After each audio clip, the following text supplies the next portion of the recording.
Radhe Radhe. Devotional ज्ञान channel में आप सभी का स्वागत है। आज हम सुनेंगे गुरुवार यानी बृहस्पतिवार की व्रत कथा। गुरुवार व्रत करने से बृहस्पति देवता प्रसन्न होते हैं। यह व्रत अत्यंत फलदायी है। अग्निपुराण के अनुसार अनुराधा नक्षत्र युक्त गुरुवार से आरंभ करके 7 गुरुवार व्रत करने से बृहस्पति ग्रह की हर पीड़ा से मुक्ति मिलती है। प्राचीन समय की बात है, एक नगर में एक बड़ा व्यापारी रहता था। वह जहाजों में माल लदवा कर दूसरे देशों में भेजा करता था। वह जिस प्रकार अधिक धन कमाता था, उसी प्रकार जी खोलकर दान भी करता था। परंतु उसकी पत्नी अत्यंत कंजूस थी। वह किसी को एक दमड़ी भी नहीं देने देती थी। एक बार सेठ जब दूसरे देश व्यापार करने गया तो पीछे से बृहस्पति देव ने साधु वेश में उसकी पत्नी से भिक्षा मांगी। व्यापारी की पत्नी बृहस्पति देव से बोली, हे साधु महाराज, मैं इस दान और पुण्य से तंग आ गई हूँ। आप कोई ऐसा उपाय बताएं जिससे मेरा सारा धन नष्ट हो जाए और मैं आराम से रह सकूं। मैं यह धन लुटता हुआ नहीं देख सकती। बृहस्पति देव ने कहा, हे देवी, तुम बड़ी विचित्र हो। संतान और धन से कोई दुखी होता है? अगर अधिक धनी है तो इसे शुभ कार्यों में लगाओ। कुंवारी कन्याओं का विवाह कराओ, विद्यालय और बाग बगीचों का निर्माण कराओ। ऐसे पुण्य कार्य करने से तुम्हारा लोक परलोक सार्थक हो सकता है। परंतु साधु की इन बातों से व्यापारी की पत्नी को खुशी नहीं हुई। उसने कहा, मुझे ऐसे धन की आवश्यकता नहीं है जिसे मैं दान दूं। तब बृहस्पति देव बोले, यदि तुम्हारी ऐसी इच्छा है तो तुम एक उपाय करना। 7 बृहस्पतिवार घर को गोबर से लीपना, अपने केसों को पीली मिट्टी से धोना, केसों को धोते समय स्नान करना, व्यापारी से हजामत बनाने को कहना, भोजन में मांस मदिरा खाना, कपड़े अपने घर धोना। ऐसा करने से तुम्हारा सारा धन नष्ट हो जाएगा। इतना कहकर बृहस्पति देव अंतर ध्यान हो गए। व्यापारी की पत्नी ने बृहस्पति देव के कहे अनुसार 7 बृहस्पतिवार वैसा ही करने का निश्चय किया। केवल 3 बृहस्पतिवार बीते थे कि उसकी समस्त धन संपत्ति नष्ट हो गई और वह परलोक सिधार गई। जब व्यापारी वापस आया तो उसने देखा कि उसका सब कुछ नष्ट हो चुका है। उस व्यापारी ने अपनी पुत्री को सांत्वना दी और दूसरे नगर में जाकर बस गया। वहाँ वह जंगल से लकड़ी काट कर लाता और शहर में बेचता। इस तरह वह अपना जीवन व्यतीत करने लगा। एक दिन उसकी पुत्री ने दही खाने की इच्छा प्रकट की, लेकिन व्यापारी के पास दही खरीदने के पैसे नहीं थे। वह अपनी पुत्री को आश्वासन देकर जंगल में लकड़ी काटने चला गया। वहाँ एक वृक्ष के नीचे बैठ अपनी पूर्व दशा पर विचार कर रोने लगा। उस दिन बृहस्पतिवार था। तभी वहाँ बृहस्पति देव साधु के रूप में सेठ के पास आए और बोले, हे मनुष्य, तो इस जंगल में किस चिंता में बैठा है? तब व्यापारी बोला, हे महाराज, आप सब कुछ जानते हैं। इतना कहकर व्यापारी अपनी कहानी सुनाकर रो पड़ा। बृहस्पति देव बोले, देखो बेटा, तुम्हारी पत्नी ने बृहस्पति देव का अपमान किया था, इसी कारण तुम्हारा यह हाल हुआ है। लेकिन अब तुम इस प्रकार की चिंता मत करो।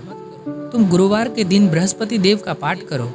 2 पैसे के चने और गुड़ को लेकर जल के लोटे में शक्कर डालकर वह अमृत और प्रसाद अपने परिवार के सदस्यों और कथा सुनने वालों में बांट दो। स्वयं भी प्रसाद और चरणामृत लो। भगवान तुम्हारा अवश्य कल्याण करेंगे। साधु की बात सुनकर व्यापारी बोला, महाराज, मुझे तो इतना भी नहीं बचता कि मैं अपनी पुत्री को दही लाकर दे सकूं। इस पर साधु जी बोले, तुम लकड़ियां शहर में बेचने जाना। तुम्हें लकड़ियों के दाम पहले से चौगुने मिलेंगे, जिससे तुम्हारे सारे कार्य सिद्ध हो जाएंगे। उसने लकड़ियां काटी और शहर में बेचने लिए चल पड़ा। उसकी लकड़ियों अच्छे दाम में बिक गई, जिससे उसने अपनी पुत्री के लिए दही लिया और गुरुवार की कथा हेतु चना गुड़ लेकर कथा की और प्रसाद बांटकर स्वयं भी खाया। उसी दिन से उसकी सभी कठिनाइयां दूर होने लगी। परंतु अगले बृहस्पतिवार को वह कथा करना भूल गया। अगले दिन वहां के राजा ने एक बड़े यज्ञ का आयोजन कर पूरे नगर के लोगों के लिए भोज का आयोजन किया।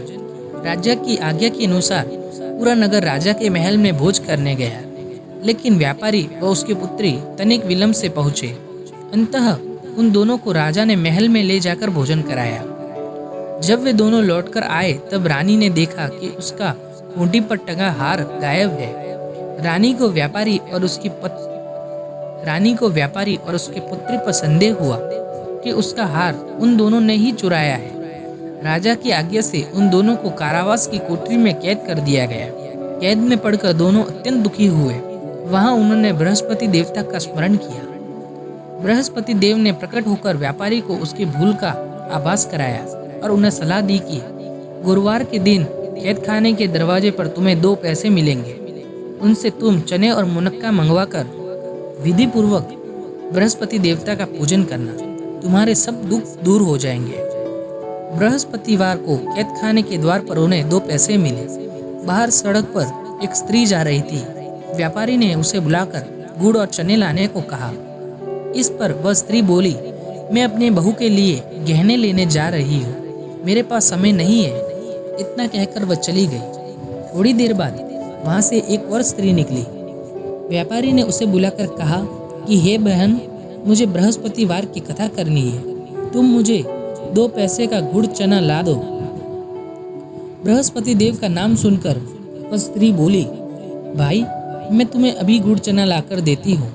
मेरा इकलौता पुत्र मर गया है, मैं उसके लिए कफन लेने जा रही थी, लेकिन मैं पहले तुम्हारा काम करूँगी, उसके बाद अपने पुत्र के लिए कफन लाऊंगी। वह स्त्री बाजार से व्यापारी के लिए गुड़ चना ले आई और स्वयं भी बृहस्पति देव की कथा सुनी। कथा के समाप्त होने पर वह स्त्री कफन लेकर अपने घर गई। घर पर लोग उसके पुत्र की लाश को राम नाम सत्य है कहते हुए शमशान ले जाने की तैयारी कर रहे थे। स्त्री बोली, मुझे अपने लड़के का मुख दिख रहने दो। अपने पुत्र का मुख देखकर उस स्त्री ने उसके मुंह में प्रसाद और चरणामृत डाला। प्रसाद और चरणामृत के प्रभाव से वह पुनः जीवित हो गया। पहली स्त्री जिसने बृहस्पति देव का निरादर किया था, वह जब अपने पुत्र के विवाह हेतु पुत्र वधू के लिए गहने लेकर लौटी और जैसे ही उसका पुत्र घोड़ी पर बैठकर निकला, वैसे ही घोड़ी ने ऐसी उछाल मारी कि वह घोड़ी से गिरकर मर गया। ये देख स्त्री रो रो कर बृहस्पति देव से क्षमा मांगने लगी। उस स्त्री की याचना से बृहस्पति देव साधु वेश में वहां पहुंचकर कहने लगे, देवी तुम्हें अधिक विलाप करने की आवश्यकता नहीं है, यह बृहस्पति देव का अनादर करने के कारण हुआ है। तुम वापस जाकर मेरे भक्त से क्षमा मांगकर कथा सुनो, तब ही तुम्हारी मनोकामना पूर्ण होगी। जेल में जाकर उस स्त्री ने व्यापारी से माफी मांगी और कथा सुनी। कथा के उपरांत वह प्रसाद और चरणामृत लेकर अपने घर वापस आई। घर आकर उसने चरणामृत अपने मृत पुत्र के मुख में डाला। चरणामृत के प्रभाव से उसका पुत्र भी जीवित हो उठा। उसी रात बृहस्पति देव राजा के सपने में आए और बोले, हे राजन, तूने जिस व्यापारी और उसके पुत्री को जेल में कैद कर रखा है वह बिल्कुल निर्दोष है। तुम्हारी रानी का हार वहीं खूंटी पर टंगा है। दिन निकला तो राजा रानी ने हार खूंटी पर लटका हुआ देखा। राजा ने उस व्यापारी और उसकी पुत्री को रिहा कर दिया और उन्हें आधा राज्य देकर उसकी पुत्री का विवाह उच्च कुल में करवाकर दहेज में हीरे जवाहरात दिए। बोलिए बृहस्पति देव की जय। इसी प्रकार के आध्यात्मिक कथा को सुनने के लिए इस चैनल को सब्सक्राइब करें और इस वीडियो को ज़्यादा से ज़्यादा लाइक करें। धन्यवाद।